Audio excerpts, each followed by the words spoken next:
هالنقطة هاي، خصوصا ضيوفي اللي جايين معي. الأمة الديمقراطية هي الأمة التي تستوعب الجميع. العداء بين الكرد والأرمن، لأنه صار في مذابح بيناتهم، الكرد والسوريان، الترك مسؤولين عنها. العثمانيين أوقعوا بين هذه الجماعات التي كانت تتعايش بأمن وسلام. وبالمناسبة الترك لم يعرفوا من الإسلام إلا العنوان فقط، إلا الحركة الشكلية، الصلاة والصوم والزكاة والحج إلى بيت الله الحرام والنطق بالشهادتين، ليس أكثر من ذلك.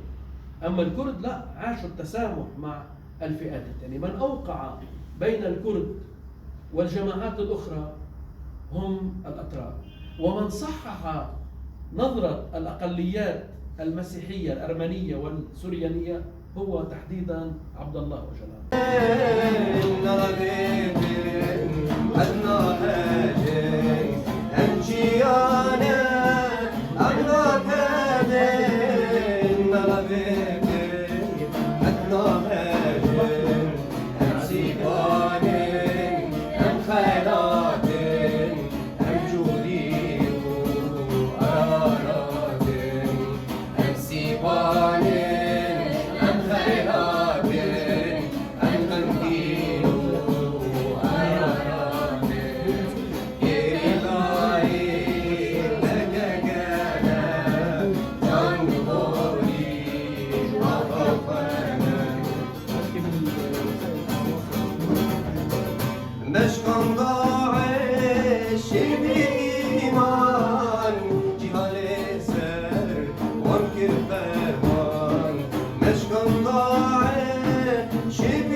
نحن حكايات في باله منا نغمات